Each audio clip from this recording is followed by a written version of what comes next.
Okay, so so this is lecture 19, which is the last lecture before the midterm. So in particular, what we're going to do on Thursday is not going to be on the midterm, and half of the lecture is going to be a review. And what we're going to do today is we're going to finish chapter 6. So what did we do last time? So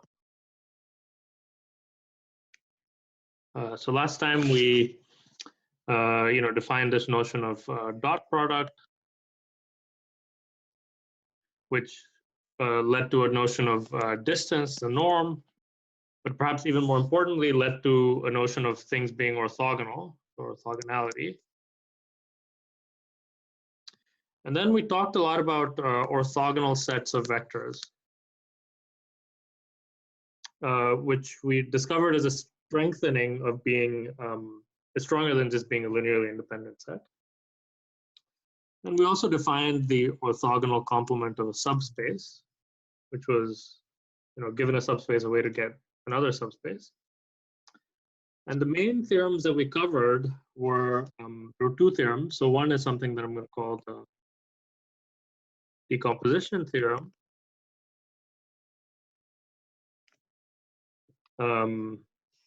which said that, well, given any subspace in Rn and any vector in Rn doesn't have to be in the subspace, you can uniquely decompose it into a vector that's in the subspace and a vector that's in the orthogonal complement. So there is a unique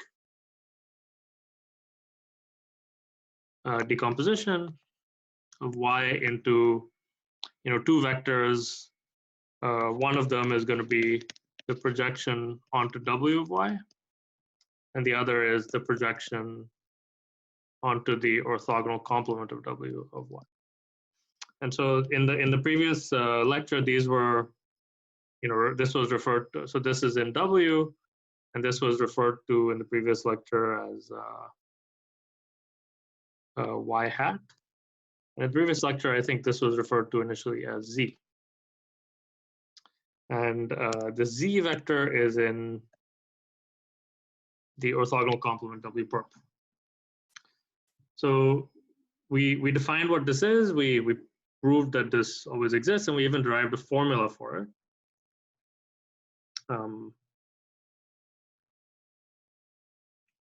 And the formula depended on a choice of orthogonal bases. So if u1 through ub is an orthogonal basis of w, then you can write this projection in this simple formula in terms of inner products. So you can write it as the sum of projections onto the basis vectors.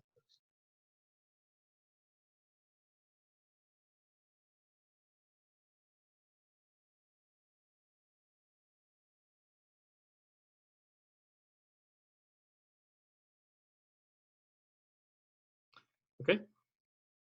And then we also discovered that this projection actually solves a different problem, an optimization problem, which was the best approximation problem. And this was the problem of, well, given the subspace w and some vector y that's not necessarily in the subspace, so this is 0, how do I find the vector inside the subspace that's closest to y?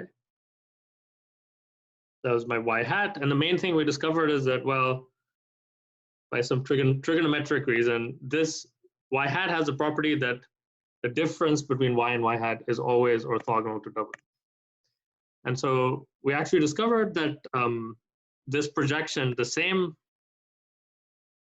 vector that the same vector in the decomposition theorem, so this minimizes the distance to y among vectors in w. So that's a summary of the last lecture. So what I'm going to do today, so first I'm going to talk a bit. I'm going to talk quite a lot more about, well, how do you find an orthogonal basis of a subspace? So given an orthogonal basis, you have this nice formula, you can do this nice stuff. How do you actually find these things? And before that, I want to say a little bit more about what kind of operation this projection is. Okay. So not surprisingly, but very nicely, like many other things in this course, it's actually a linear transformation. Right? So here's a important remark.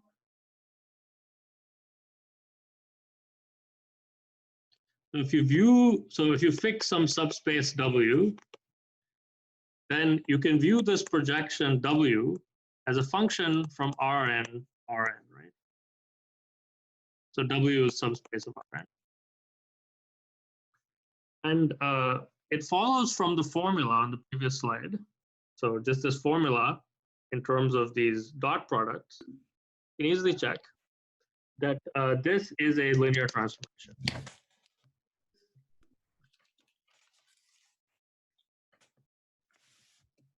So this follows from the formula, or you can, I mean, that's the easiest way to see it. So in particular, when you have a linear transformation, you can look at its kernel and its image, right? So here's one question. What's the kernel of this linear transformation? So this is the set of all vectors in Rn that get mapped to 0.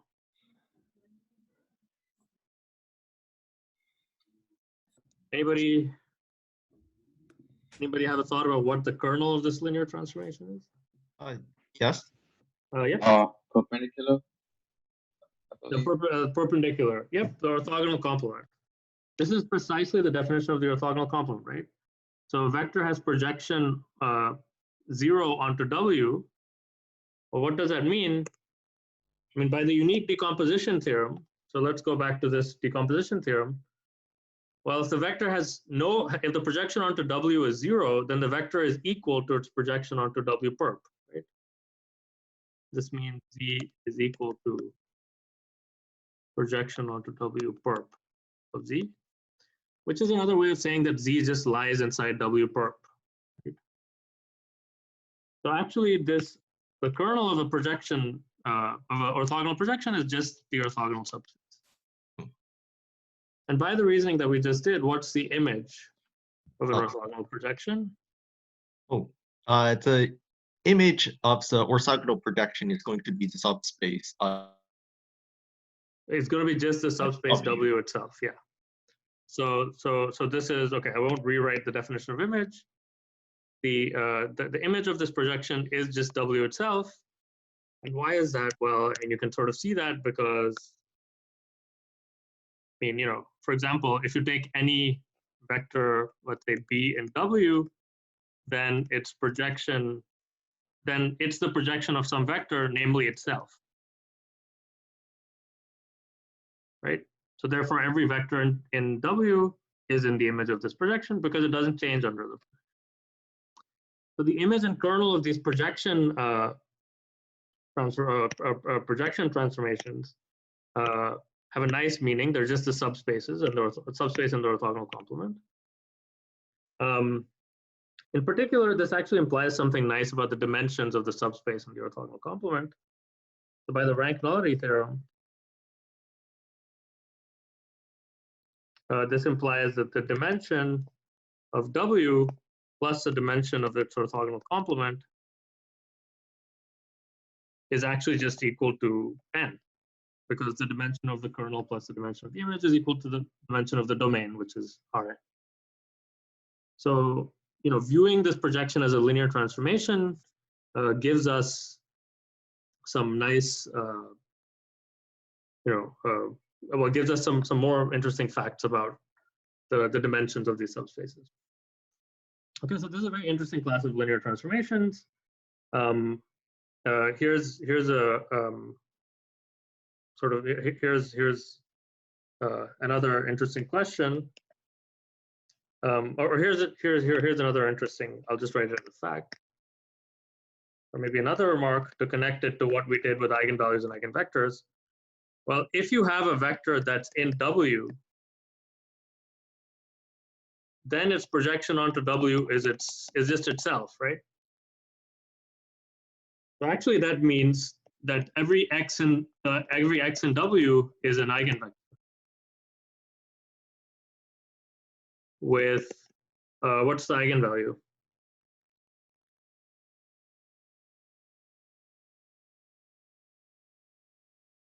So what's the eigenvalue corresponding to this eigenvector? 1. 1. Okay, great. Okay, go. Okay, I just saw the chat. Sorry, I wasn't seeing it. With lambda equals 1, of course, it can't be 0. And similarly,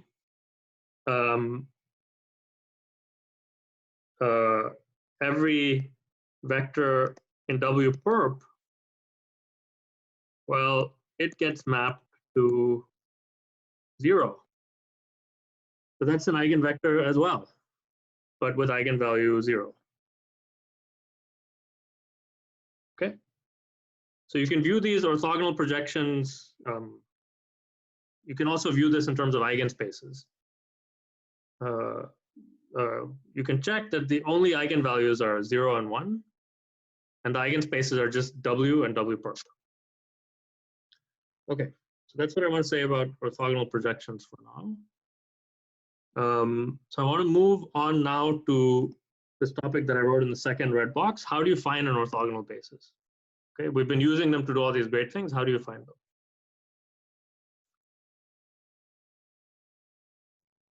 How to find orthogonal basis.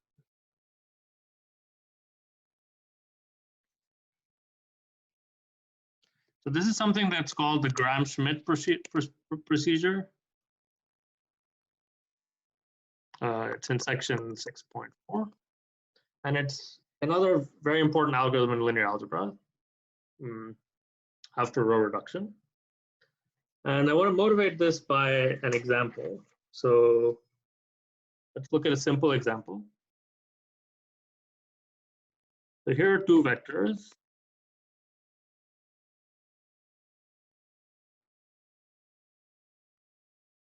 In R2. So these are two vectors in R2. This is a basis of R2, but it's not an orthogonal basis, right? The dot product of these vectors is not 0. And if you were to draw R2, well, the vectors, look like this, right? So x1 looks like this, and x2 looks like this. So it's a basis, but it's not an orthogonal basis. How do I turn it into an orthogonal basis? Well, what I mean is, how do I get an orthogonal basis out of this that has the same span, right? Well, the idea is the dot product is not 0. So let's make it 0 by replacing x2 by some other vector that's orthogonal to x1, but doesn't change the span of the two vectors. Yeah.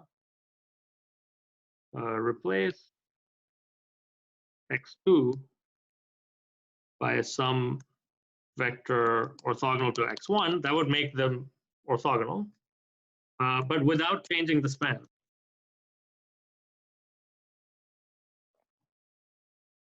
Right? If I don't add the second constraint, it's sort of trivial. I could just make x2 0. Well, okay, that wouldn't be an orthogonal basis either, but I could make it orthogonal, right? But I want to do this without changing the span. And so there's a natural way to do this, which you can see from this picture. I don't want to change the span of the two vectors. Now, by the unique decomposition theorem, I can decompose x2 into a component parallel to x1 and a component orthogonal to x1. And the component parallel to x1 is really redundant, right? I already have x1 in my basis. I don't need, more multiples of x1.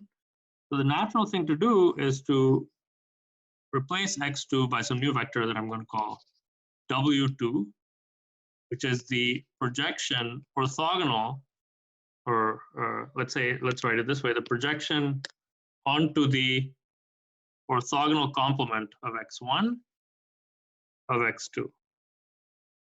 Okay. So so that's what I want to do geometrically, and you can geometrically see that this doesn't change the span, right? Algebraically, what am I doing? Well, so let me just introduce some new notation. So x1 and x2 are the input vectors. That's the old basis. And I'm going to call the new basis that I get w1, u1 and v1 and v2. Okay. So I'm going to keep x1 as is. Okay. But now x2, I'm going to change it in this way that's shown in the picture above. I'm going to replace it. So I'm going to make a new variable v2 for the replacement. That's just going to be the projection orthogonal to x1 of x2. And okay, x1 is just v1, so this is the projection orthogonal to v1, namely, the output vector I found so far of x2. And now that just has a formula, right? So that's x2 minus x2 dot v1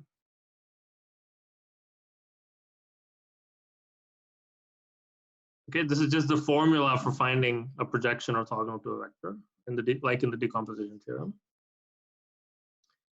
And then in this case, this is literally 1, 1 minus, so in the numerator, I have the dot product between, so v1 is just the vector 1, 0. So dot product between these vectors is 1. The squared norm of v1 is 1, and v1 is just 1, 0. So if I do this, I do actually get the vector 0, 1, which is the vector that's shown in this picture. Sorry, I guess I'm calling these v's. I changed, call these v's just to be consistent with what's in the book. Okay. So I turned these vectors into orthogonal vectors without changing the span. And the idea was just project out the component parallel to the previous vector. Okay, so the key fact here, or there are two facts. One is that doing this doesn't change the span. So in other words, I'll just write it like this.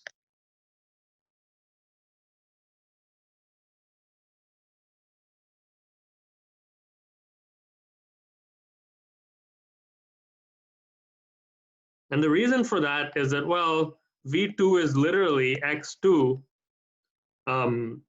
minus some multiple of x1. So that's not going to change this. And the second fact is that the output vectors are orthogonal by construction. Namely, I defined v2 to be orthogonal to v1, so it's going to be, right? So now I'm going to generalize this to any number of vectors, and this is what's called the general Gram-Schmidt process. There's a question in the chat. Okay. Yes. Oh, whoops. Okay. I'm sorry. I haven't been seeing the chat. Okay. So let's see. So there are,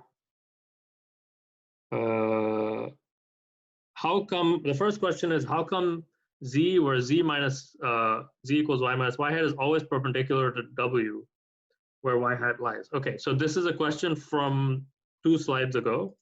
So can the person confirm that this is still a question? Okay, I mean, this was a while ago, sorry, but well,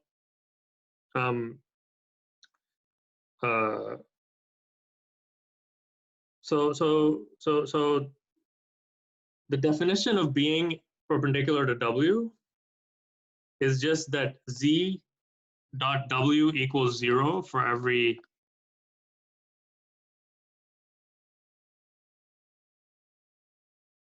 w in subspace W. And you can check from the definition of a projection that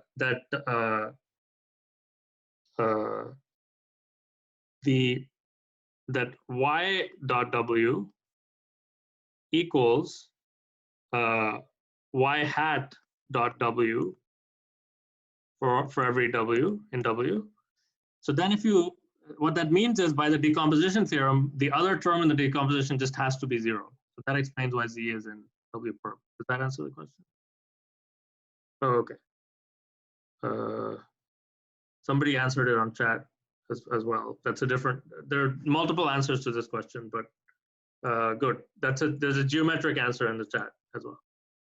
Okay, can you go to the last slide? Can we go to the next slide? Okay, let's see. So this slide? Okay. Any question about this slide?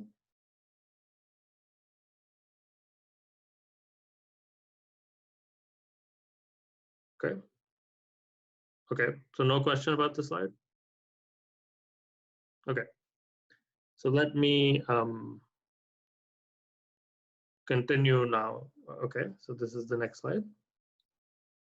So this is how to turn in just for 2 vectors. Okay. And so now I will talk about how to do any number of vectors. Right? Is that okay? Okay. So so here's the general process.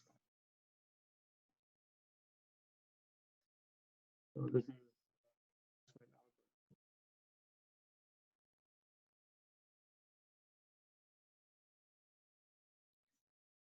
so this algorithm takes as input a basis of a subspace. Doesn't have to be input is a basis, let's say x1, x2 up through xp of a subspace W. And the output is an orthogonal basis. Let's call that V1, V2, all the way up to VP of the same subspace. This is an algorithm that turns a basis into an orthogonal basis. And the idea of the algorithm is based on what we did on the previous slide. First, you order the input vectors.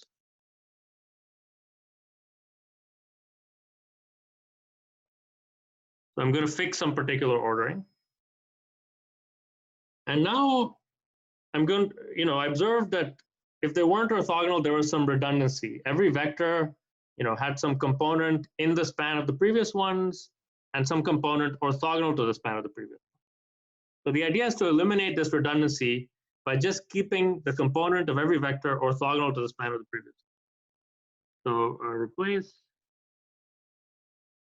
xk plus 1 by its projection orthogonal to the span of the previous ones. And then there's this key fact that worked in the previous case, which is the span of the span of the previous vectors was actually the span of the first k input vectors was actually always equal to the span of the first k output. Okay, this is an inductive. This is a inductive definition of an algorithm. After k steps, what do I do with the next one? I've already formed the first k output vectors, and I'm going to use them to compute the projection of the next input vector orthogonal to the previous one. Okay, so now you repeat. So let me write this down formally. The first step is, well, just take the first output vector to be the first input vector. because one vector is by itself an orthogonal basis for its span as long as it's not 0. The second step, I'm going to eliminate this redundancy by subtracting out the projection of x2 in the previous direction.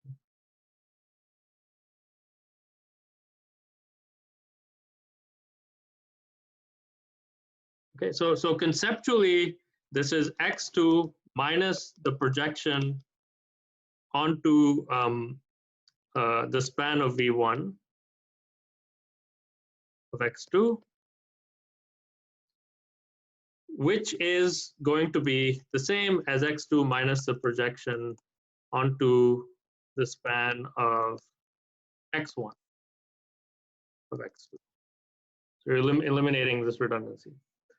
The third step is v3 is going to be x3 minus its projection orthogonal to the span of the previous ones. But now the point is, I already have, I've already created an orthogonal basis for the span of the previous ones, namely v1 and v2. So I might as well use it, right? So that's what this algorithm is all about, using the progress we've already made.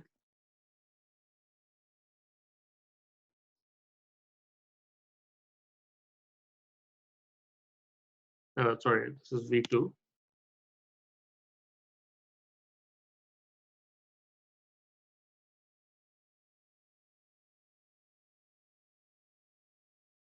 Okay, and conceptually, this is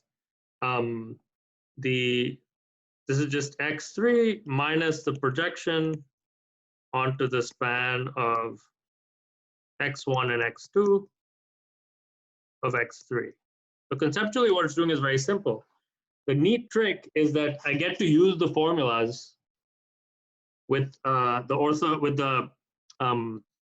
orthogonal vectors I've created so far. So one way to think about it is you can think about the progress so far. So in the first step, I've created v1, which is a basis for the span of x1. In the second step, I've created v1 and v2, which is a basis for the span of x1 and x2. And in the third step, I've created v1, v2, and v3. So I'm growing this orthogonal basis and also using the piece of it that I've created and everything. So the general formula is vk plus 1 is xk plus 1 minus the projection on everything before. So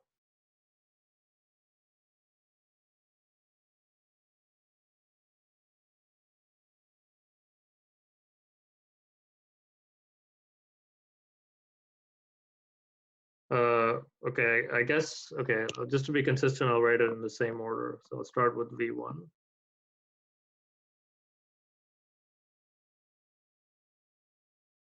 Okay, all the way up to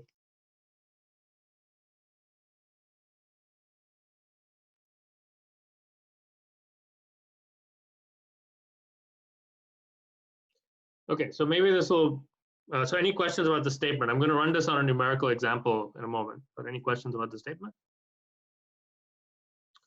Can you explain a little more time conceptually why this is? So the key conceptual fact, which I want to highlight, I'll put it in a red box, is after k steps, the span of the first k input vectors is equal to the span of the first k output. And the formal proof of this is a formal proof by induction that you can read in the book, but the idea is very simple.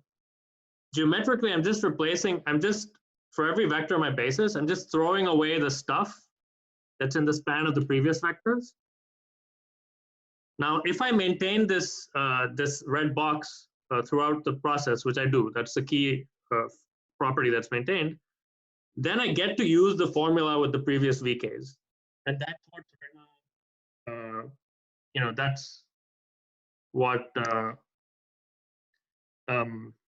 that's what allows me to do this. This is just throwing away the redundant part. That's the component in the span of the previous vectors. Does that make sense? So this throws away a component of xk plus 1 in the span of the previous. Yeah, thank you. Okay, so let me now run this on a numerical example. That maybe that'll make more sense.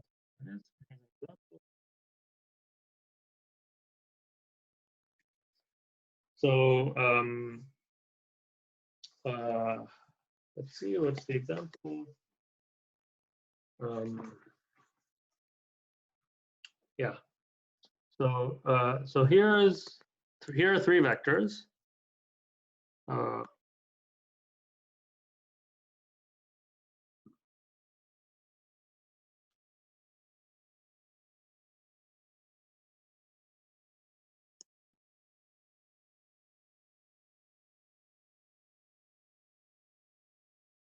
There are 3 vectors in R4. You can check that they're linearly independent, but they're not orthogonal. You can compute their dot products. I mean, actually, none of them are 0. Okay. So these are a basis for some 3-dimensional subspace, namely their span.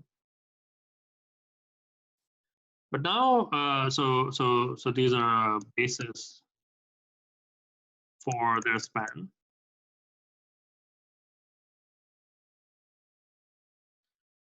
But now I want to turn them into an orthogonal basis. So what do? I fix the order 1, 2, 3. What are the steps? Well, V1 is just x1. There's no redundancy so far, right? There's no previous vectors. V2 is x2 minus its projection onto the span of V1,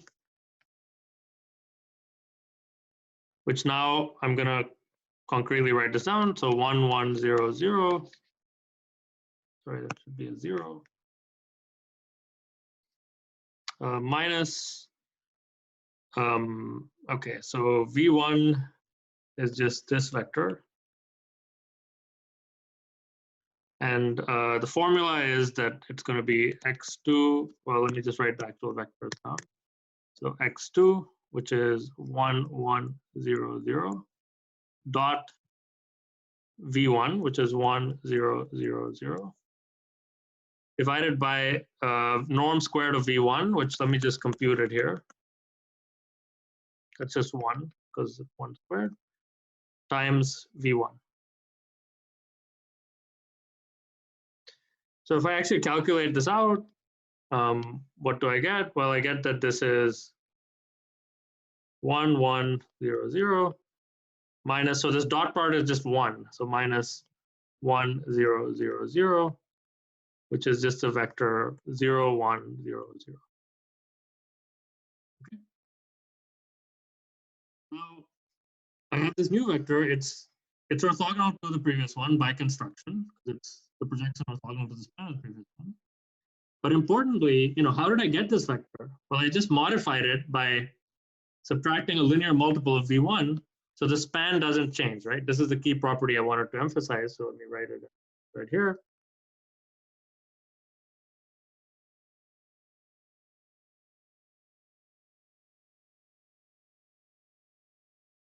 And actually, already in the previous step, I sort of trivially had this property, that span of V1 equals span of X1. I mean, they're literally the same. I'm just using different variables to distinguish the input and output.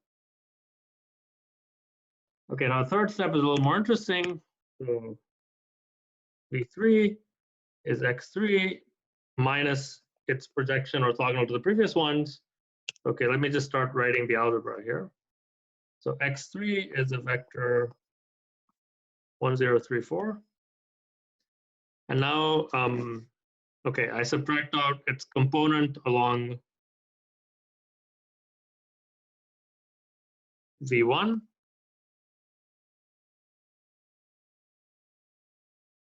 And again, the norm squared of V1 is 1. And then I subtract out its component along V2. So V2 is 0, 1, 0, 0. Its norm squared is also 1. You can easily check. Okay, so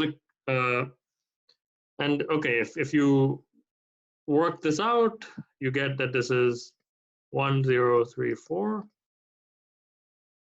So what's the component of 1034? So again, the conceptual meaning is this is the component along V1, and this is the component along V2.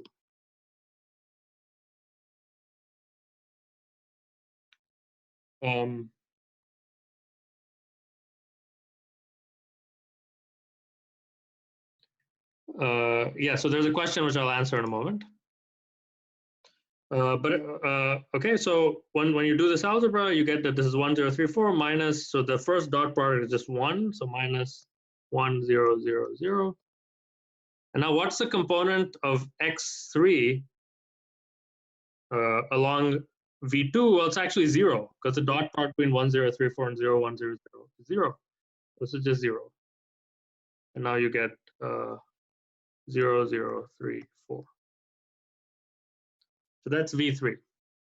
Now, the question was, for the formula for V3, the projections of x3 on the span of x1, x2, or the new span of V1, V2 are the same either way you do it. Thank you. Yes, that's exactly the point, right?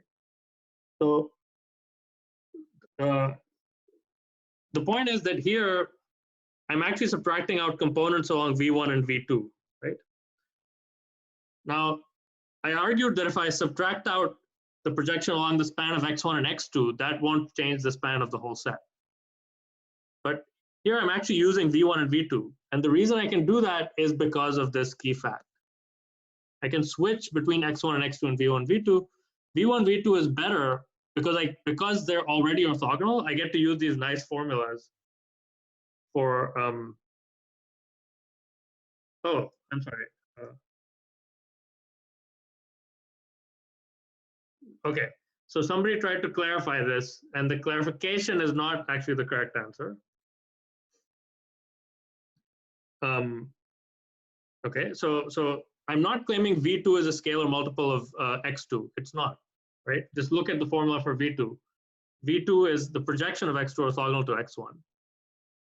So it's not literally a scalar multiple, but the span is the same. No, you cannot. You cannot. So this is very important. So you cannot use x1, x2 here. Why not?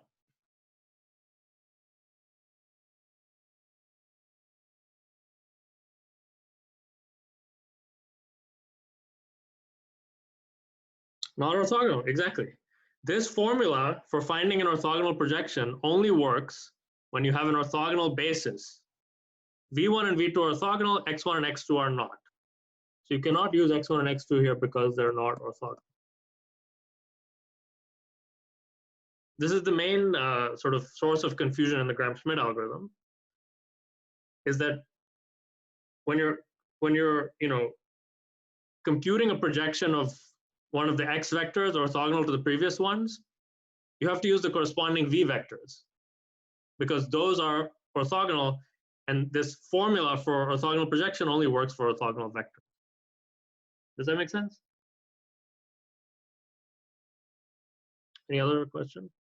Oh, and that is even though I believe that the the projections of a vector onto a span of V1, V2 is equal to the projection onto x1 and Exactly. x2, we still need to use V1 and V2. Exactly, exactly. So the subtlety here is that, maybe I'll write the subtlety.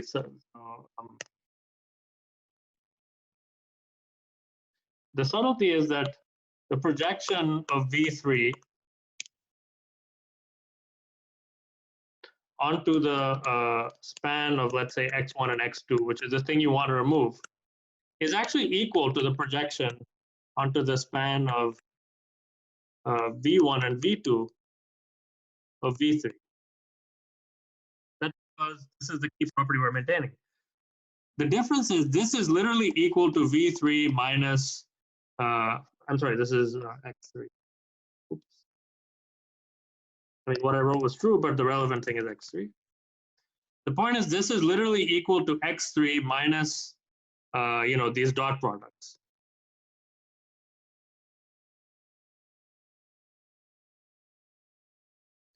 However, this is not equal to the corresponding formula with dot product.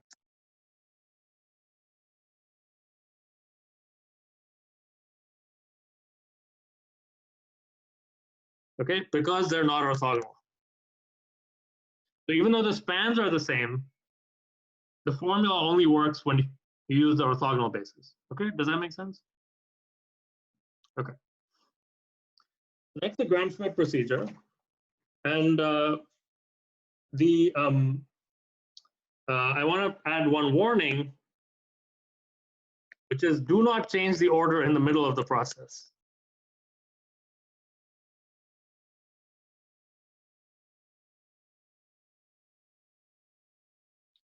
The reason is that we're really collecting, the reason this works is what's written in the subtlety.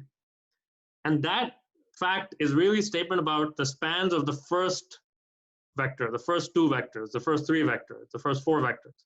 And that only makes sense if you have a fixed order. So do not change the order in the middle.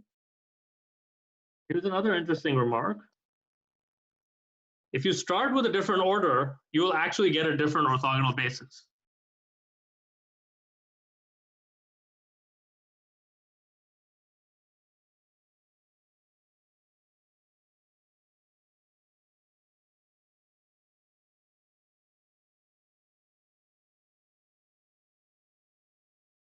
Of the same subspace. The span will be the same, but you'll get a different basis. Nothing wrong with that. This actually gives you a way to generate many different bases, many different orthogonal bases given an orthogonal basis. And now I want to ask one more question. So let me write the next slide.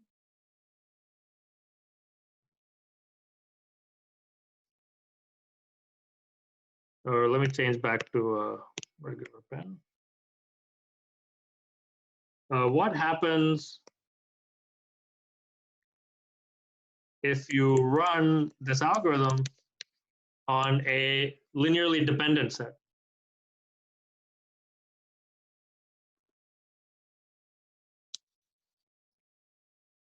Okay, so right now I explained, well, I didn't prove, but I gave an intuitive explanation of why if you start with a linearly independent set, this gives you an orthogonal basis. Why? Well, every vector is by definition orthogonal to the previous one because it's constructed as a projection orthogonal. What happens if you run this on a set of vectors that's linearly dependent? Can anyone imagine what's going to happen? You get 0 at some point, exactly. Right? So the answer is, well, then some vector, some xk plus 1 is in the span of the previous one, right? That's what it means to be linearly independent. So this vk plus 1 is 0, and the process gets stuck. Right? Because you can't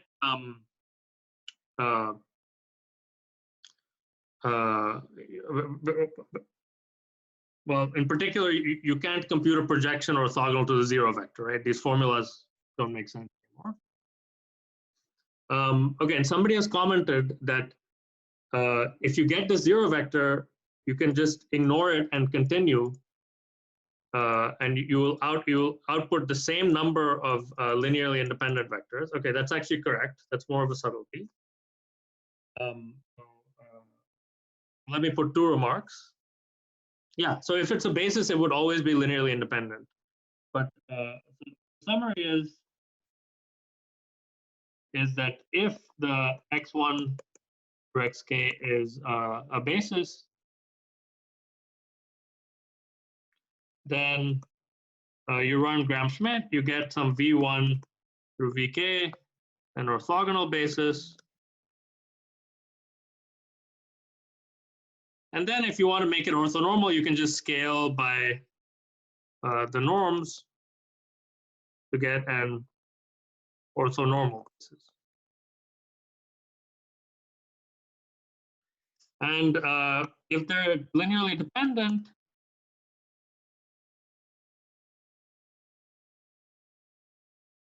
then actually this algorithm detects it. You get VK equals 0 at some point. So this is a different algorithm that's different from row reduction, actually, for detecting when a set of vectors is linearly dependent. Okay. Now, what you could then do, as Valentin remarked, is you could then throw away this vector and continue the process. You could just pretend like it doesn't exist, and you would still get an orthogonal basis for its span. But that's a subtlety we won't really be using, but that is what would happen. You could just pretend like this vector doesn't exist, right? The span wouldn't change if you threw it away.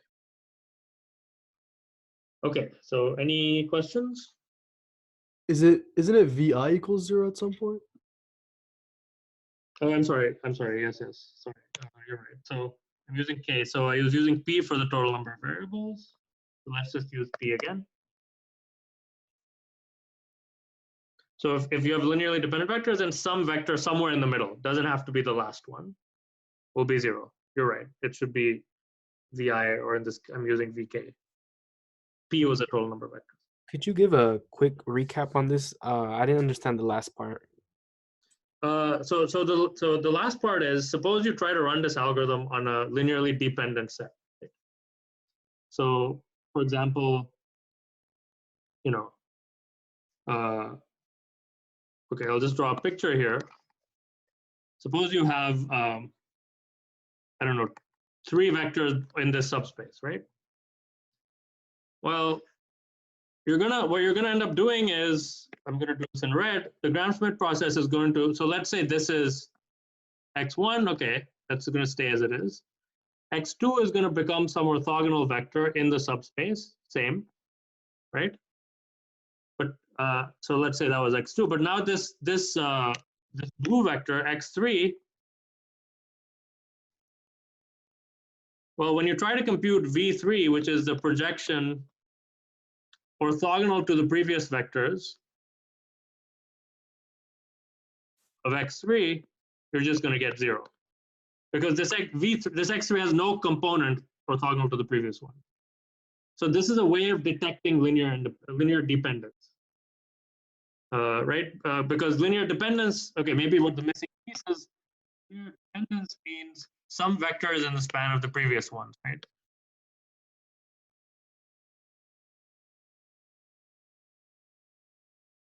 Does that make sense? So, Yeah, thank you. Yep. This goes back to before the first midterm. One of the meanings of linear dependence is some vectors in the span of the previous one. And this process will detect that, because it keeps projecting the list of vectors orthogonal to the span of the previous ones. So if you're in the span of the previous ones, you'll get 0. Okay, so the upshot of this is a proof that every subspace has an orthogonal basis, right? So here's a consequence. I'll just write it in a box.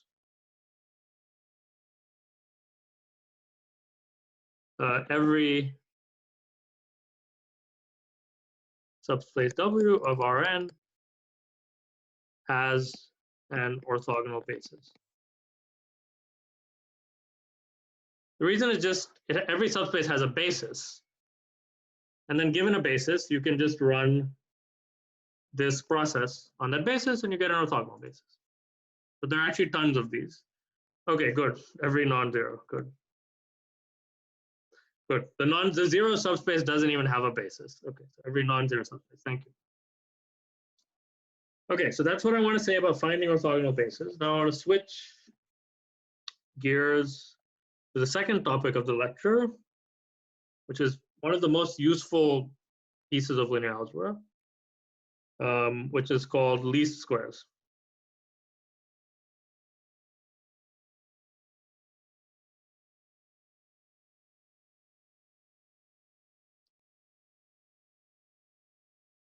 So or actually, let's take a 1 minute break since that was a lot to absorb. Or if anybody has questions, you can ask me.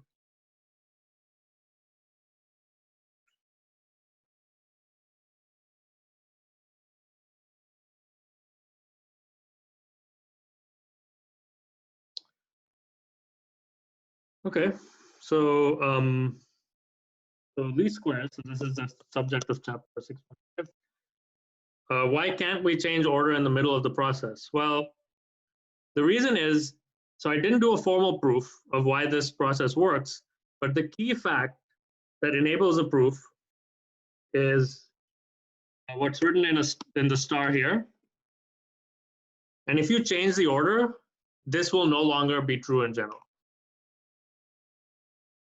Right? I mean, if I suddenly, sure,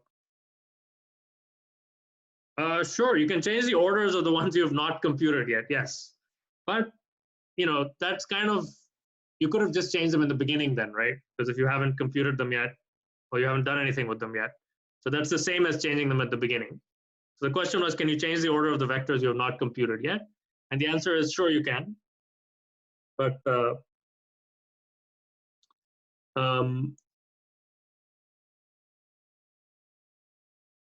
okay, the next question is,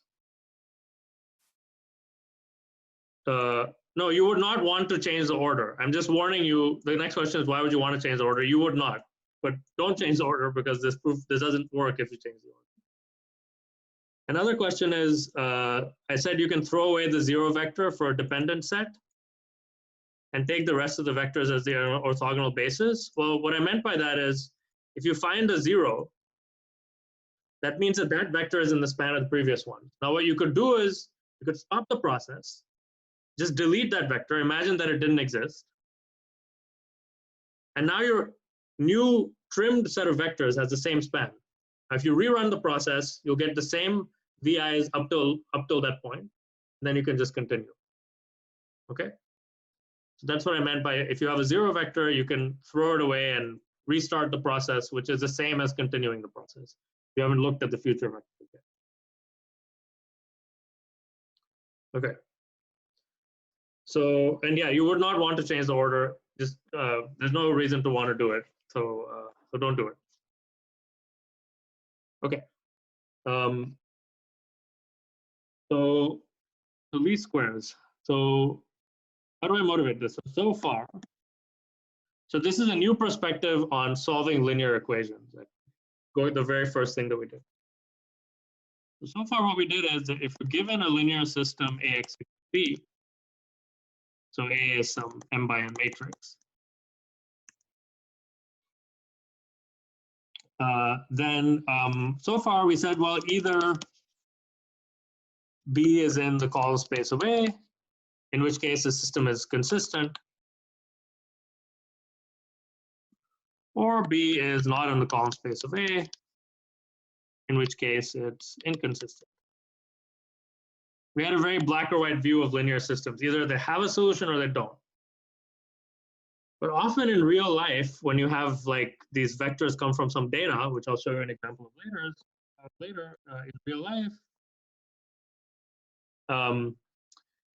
it's often the case that B is near the column space, but not in it.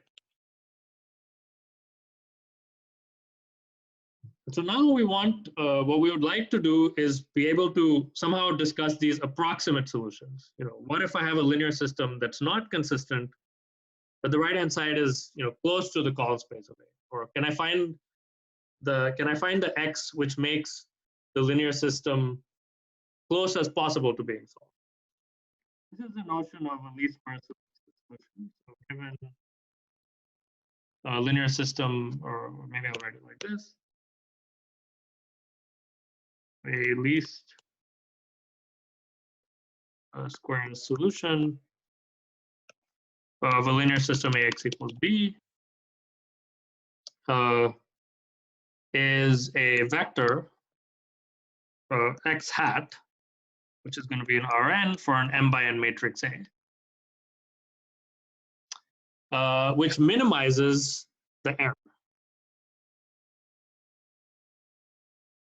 So what is the error? I'll explain who cares a little later. Which minimizes ax minus b, the norm. Okay, so you want to think of this as being the error.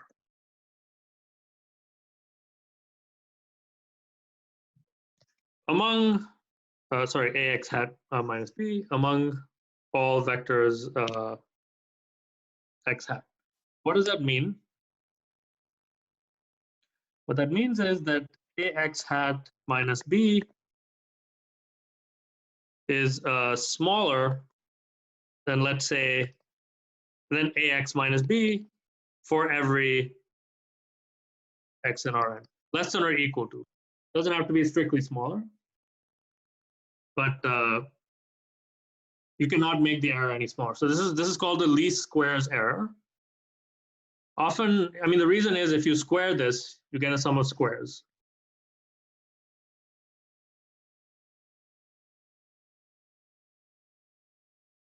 So, okay, we could just square this, right? Minimizing the norm is the same as minimizing the norm squared. It's a, the important thing to note is that this is an optimization problem, right? It's minimizing.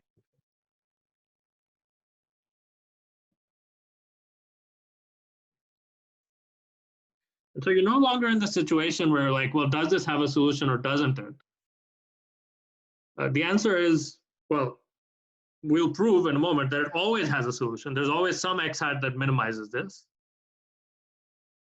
So we move away from this model of systems being only consistent or inconsistent. Now we have this measure of how consistent it is. So here's an important remark. If ax hat equals b, in particular, that means if it's consistent, then the error is 0, right?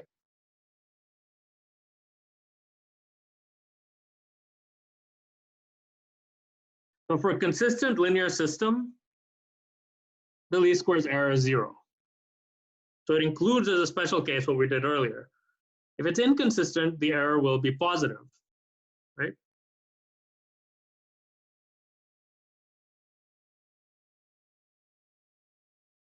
But by seeing how big this error is, we can still get something useful even when it's not consistent. So let me draw a picture. So let me draw a picture explaining what this means geometrically.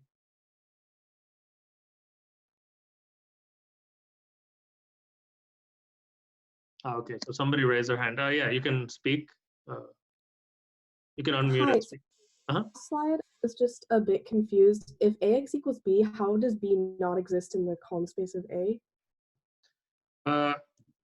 Right. So this is a special case, right? If ax hat equals b,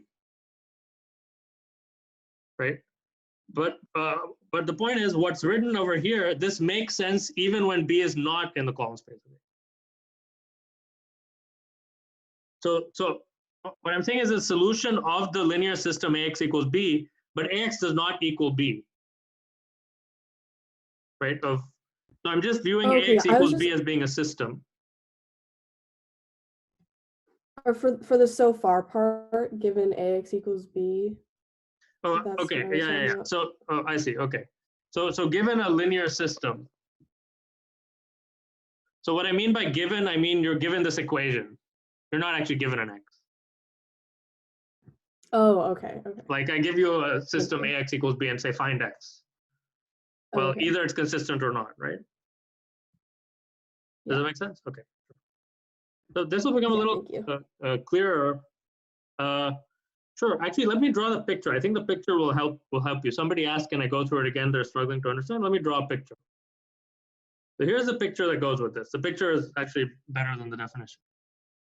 You have a matrix A that's m by n,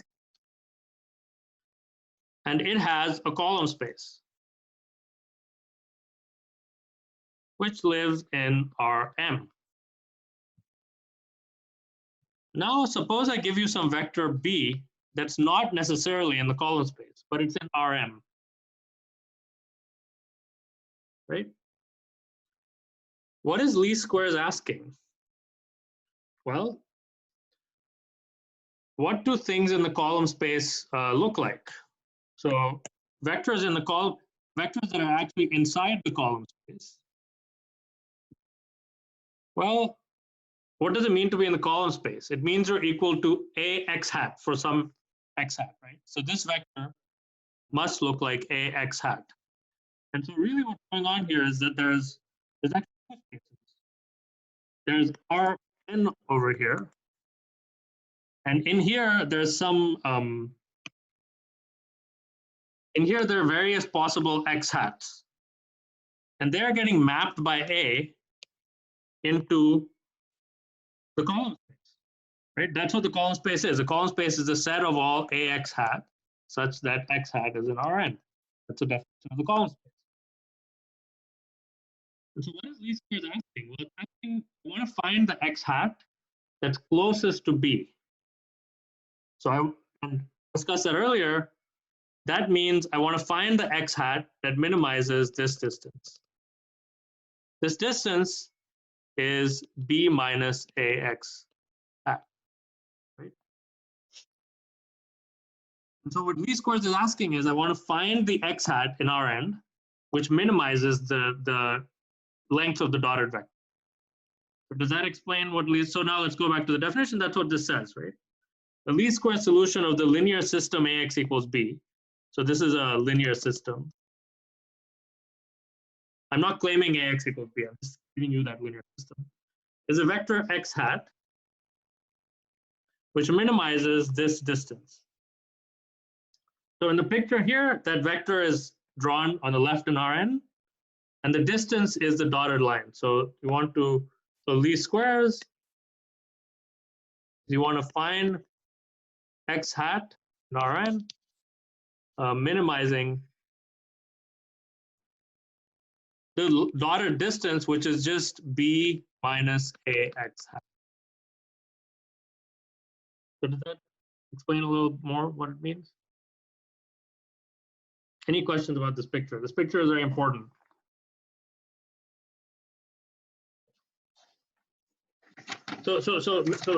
Okay, so let me now tell you that we actually already know how to solve this. We already learned how to solve it in the last lecture. Here's a two-step method for solving this. Somebody asked, are we working with projections? We will be in a moment. You're right. So here's a two-step method, slow method for solving this.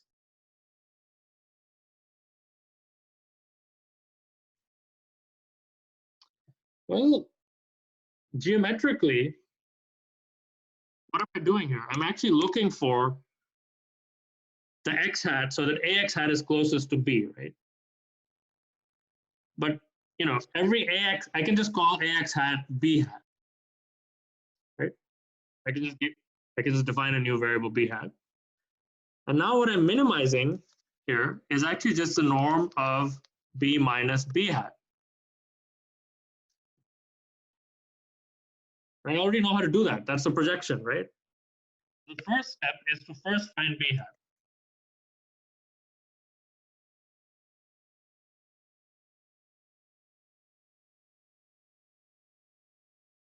And the answer to that is just orthogonal projection. This B hat is equal to the projection onto the column space of A of B. That's the best approximation theorem. Right? So ultimately, the geometric problem we're trying to solve is to find the point in the column space that's closest to B, and that's just an orthogonal projection. But in least squares, I don't want the B hat. I want the x hat that it came from, right? That's the difference between least squares and the vanilla projection setup that we did earlier. I actually want the x hat that's closest. I want the x hat that's the pre-image of that B hat. But now I can just do this by row reduction, right? I just want to solve ax hat equals B hat by row reduction.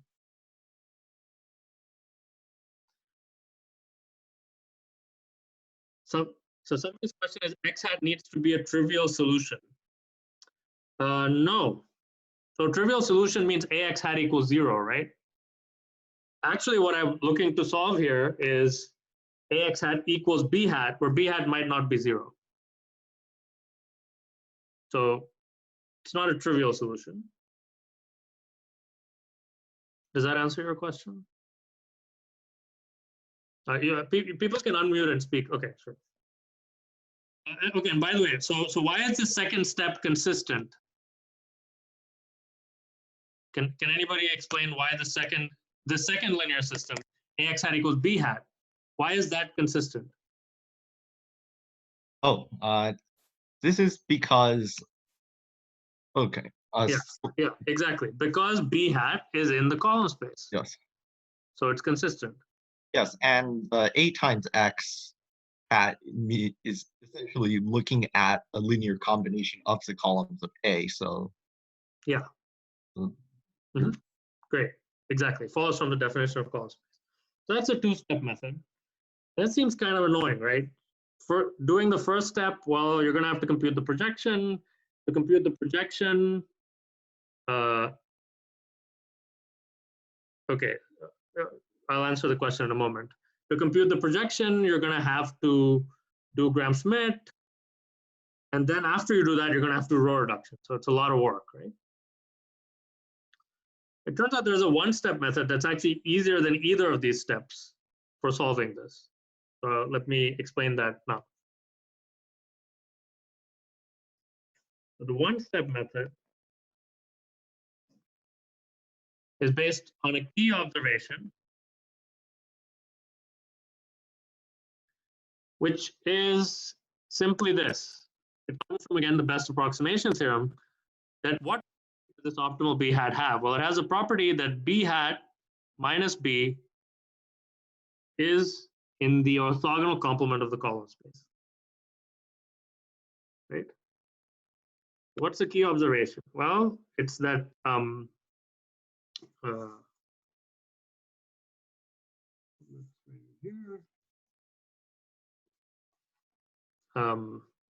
it's that b minus b hat is orthogonal to the column space of A.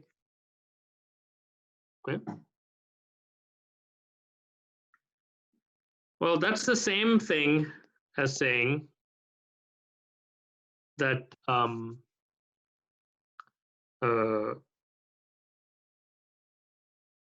b minus ax hat is in the orthogonal complement of the column space of A. Okay. But now let's think about how do you compute, what does it mean to be orthogonal to the column space of A? Well, it just means you're orthogonal to all the columns of A. So now I'm going to write that in a matrix notation.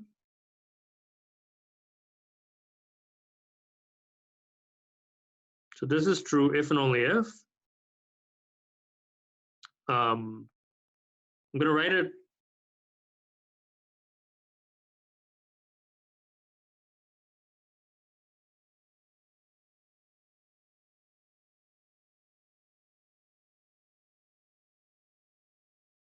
in this funny way. So let me, okay, so what have I done here? Let me draw a new box.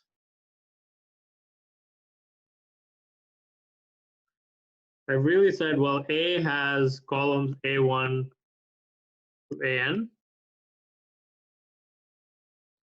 So remember, being in the column space of A means your dot product with all of the AIs has to be 0. That's the definition, right? But now I'm just writing it in this matrix form. Okay, I'm just writing that information in this matrix form.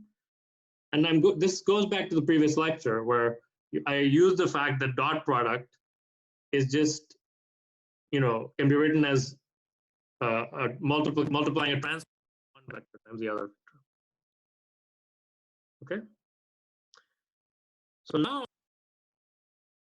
the point is that this matrix whose rows are the AIs are just A transpose. So by the way, if A is M by N, the transpose is N by M. Okay. This equation that's written here, let me now, unfortunately you can't scroll in Zoom, let me now continue here. this equation that's written here in the notation with transpose that I just set up is literally just A transpose B minus AX hat equals 0.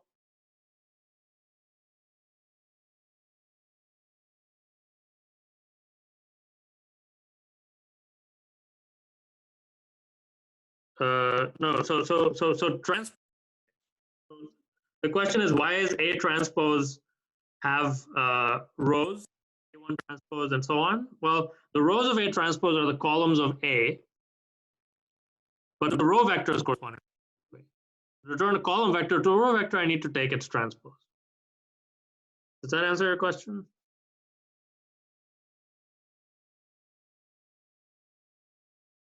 Great. So now this equation, I can rewrite it. This is just another linear system. A transpose AX hat equals A transpose B.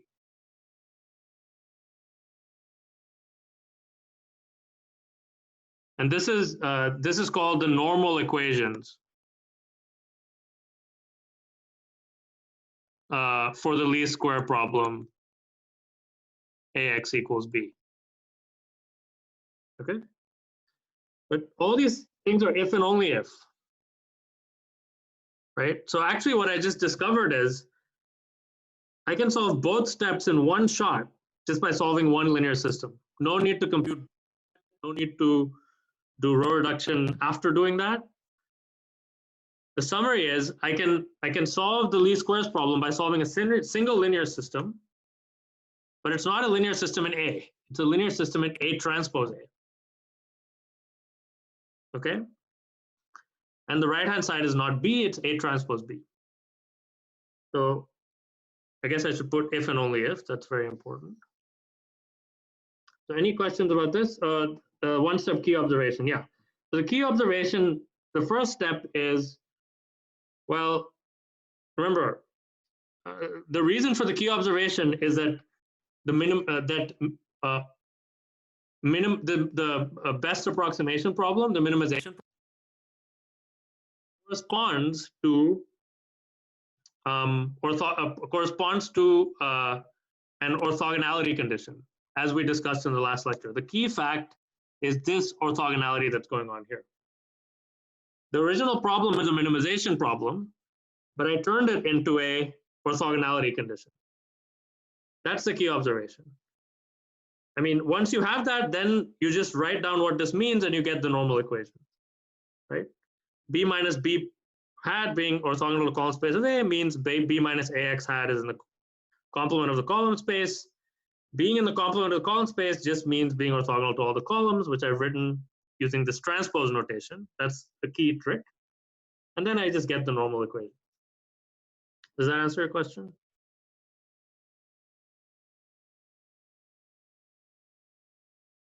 Okay.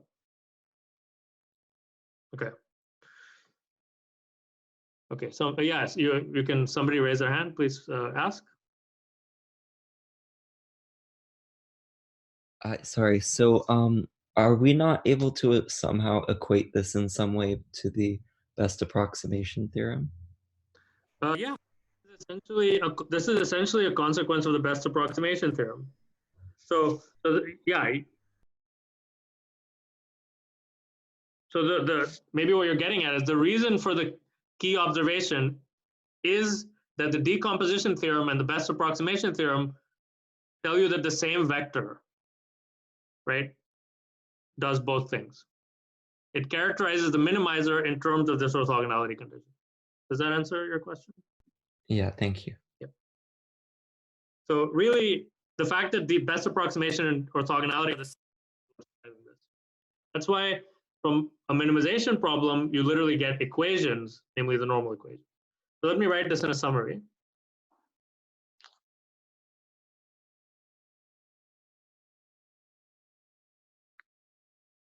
Summary is the least square solution of AX equals B, which just means X hat minimizing AX hat minus B minimizing this norm is given by any solution to the normal equations.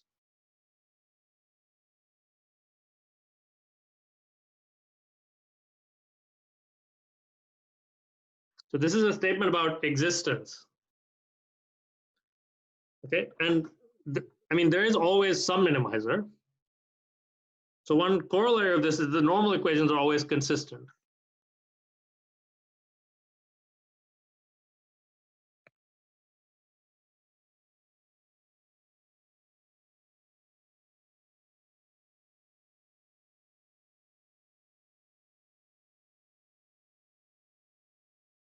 That's because, well, some minimizer always exists, right?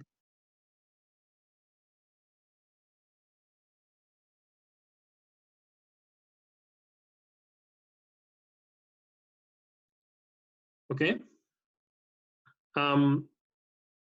There's, well, okay, let me do a numerical example. Okay, there's another question. If the Gram-Schmidt method gives a base, can we solve for b hat? Well, so b hat is just a projection. The question is, how do you find b hat? Well, there are two different ways to find b hat. One is directly compute the, so maybe I'll put a remark.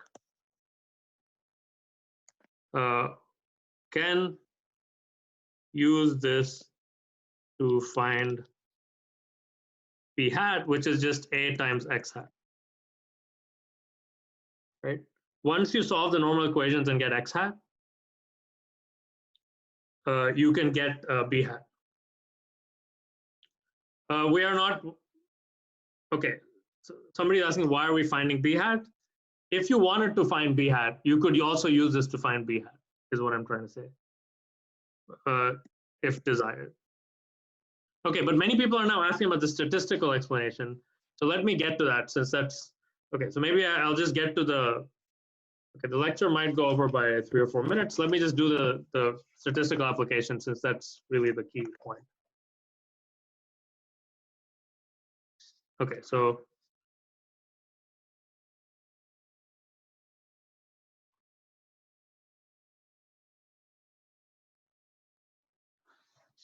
let me explain this by looking, so the statistical application is, usually you're given some data, which consists of some pairs, xi and yi. And you want to find, so you have a bunch of these pairs, let's say n. You want to find some explanation. And what that means is, a very specific kind of explanation is that there's a linear relationship between x and y. So you want to find some coefficients alpha and beta such that, you know, y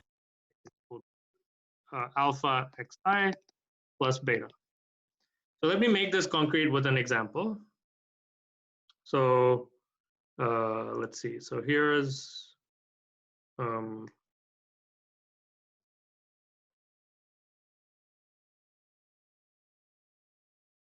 so here's an example.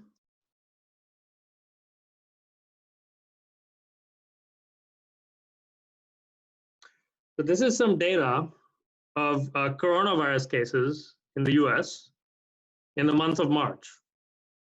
Okay, the x-axis is the date. That's x-axis are like 4, 5, 6, and so on.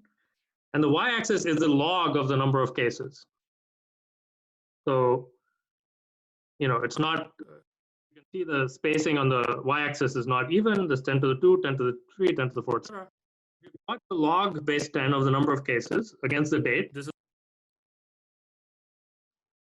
the point is, this is not exactly a line.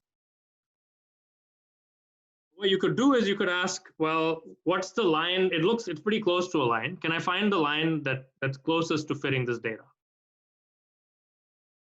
So there may not be an exact fit.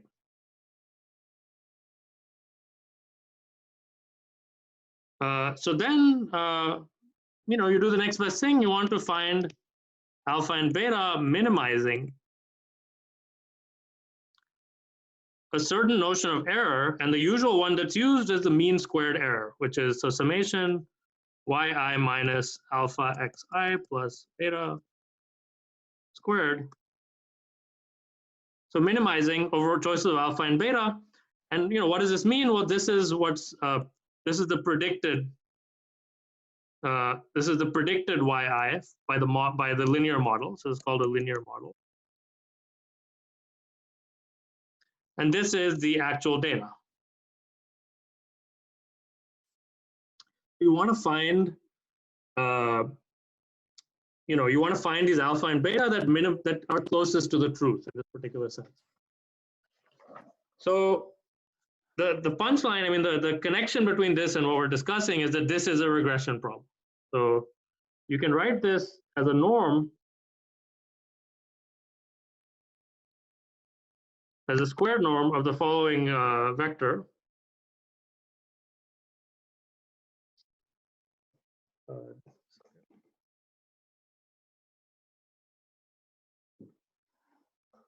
Yeah, so you can write this as a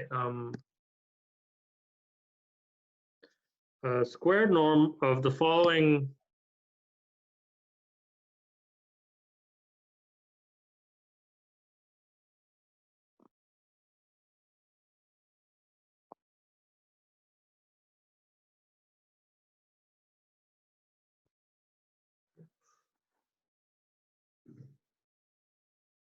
okay. And the point is, this is a least squares problem of the type that we discussed, right? This is the matrix A. The thing you're trying to figure out is these parameters. This is your variable x hat, and this is B. So this basic problem of fitting a line to data is, this is a least squares problem. The matrices have funny dimensions, right? So this B is in Rn. A is actually an n by 2 matrix, and x hat is in R2 because there are 2 parameters. But that's okay, it's a least squares problem. So now you can solve this using these normal equations. And well, okay, let's just see if you do this. In this particular case, what do you get? So if you do this,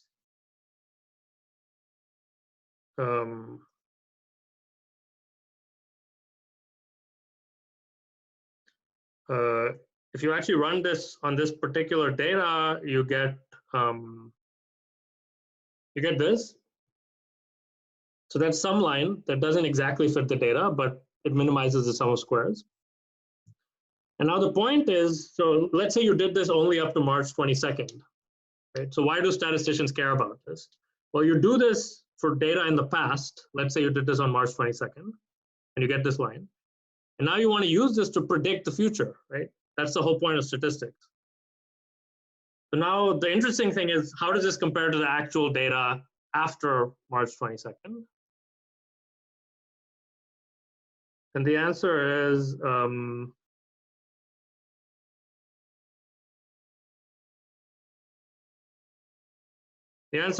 well, it's slightly off. Okay, the actual data is actually a little bit lower than what this predicted. And the reason for that is that, well, actually measures were taken, right? So I think the 16th is when we had shelter in place in California. And then the period after that, they did the same in New York as well. And so, okay, one plausible explanation is that maybe we are actually flattening the curve by doing this. But this is some very basic model of statistical reasoning, which is actually used all the time, called regression. And if you read if you read 6.6, there's a discussion of how to do this for more general models, including polynomials. So read 6.6 for more information about this. And I should say this data is taken from Professor Lin. So, okay, so that's, I guess, all I want to say for this lecture. Are there any questions? Can you hear me? Yep. Yeah, so I want to ask, like, when you say that if you cannot switch the sequence when you are doing Gram-Schmidt process, so what kind of sequence are you changing? Yeah. So the question was, why can I kept saying that you shouldn't change the order, right? And what I meant by that is in the definition of the algorithm, which is here, the statement of the algorithm is you need to replace every vector by the span of the orthogonal to the you need to project every vector orthogonal to the previous vector, right? Yes. And previous means there's an ordering in the vectors, right? Yes. So all I meant was, it's very important that after you process, let's say, x1, x2, and x3, you don't now change the names of all the variables and, start,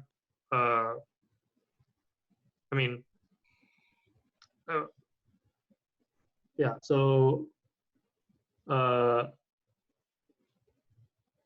I see your question. You're saying that V's are only defined up to a certain point anyway, so you can't switch. Yeah. Okay, I see what you're saying. Like if you even if you switch V's, you basically, when you're computing xk plus 1, you still minus the Okay. V. I understand.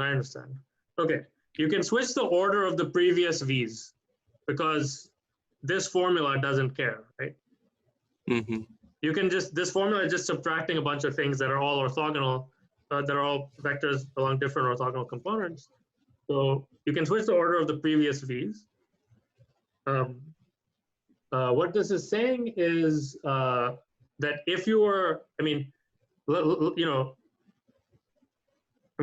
are two ways of stating the algorithm. The conceptual way is you're projecting orthogonal to the span of x1 through xk, right? Mm-hmm. Now, if you're literally doing that algorithm, then it does matter that you stick with x1 through xk, right? You don't want to now change the first 5 vectors to be the last 5 vectors and start projecting orthogonal to those. Mm-hmm. So that's kind of all I meant by that. But yeah, if you stick with the VKs, then that doesn't matter, right? Then the order down here doesn't matter in the thing in the bottom. So as long as I do an algorithm like this, for example, like do the projection of like xk in terms of v1 through vk and store that thing, and then process the next x, that will be fine. That will be fine. Yeah. Okay. That's right. That's right. Mm-hmm. It seems like a for loop or something. Yeah, it's a for loop. So you can try coding it. It's a Yeah. Mm-hmm. Great. Any other?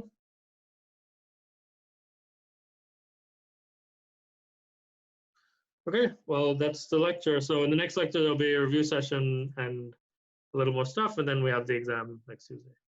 There are a couple questions in the group chat. I think the last 2 are new. Okay, good.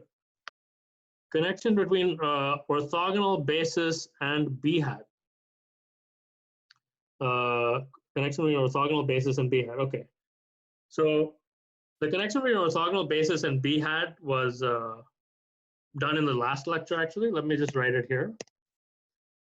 So if you have a basis V1 through VP, this is an orthogonal basis of some subspace W. Then in this picture, you have some B, and you're interested in finding this B hat.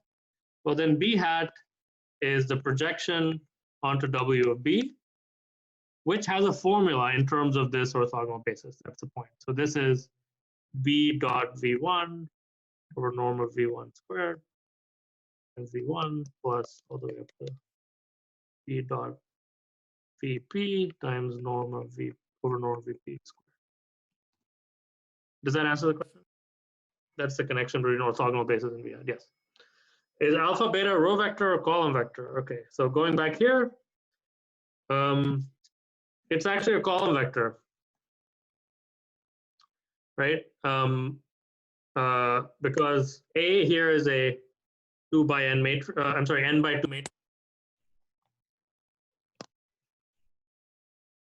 And X is a 2 by 1 vector, so it's a column vector. Last question was, it's easy to get B hat with an orthogonal basis. Yes, that's exactly the benefit of an orthogonal basis. You get a nice formula for computing orthogonal projections when you have an orthogonal basis. Any other? Okay, great. Well, see you next time. Thanks. Have a great day. Yep, you too. Yeah, have a great day. Yeah, you Professor? Okay. Oh, Professor.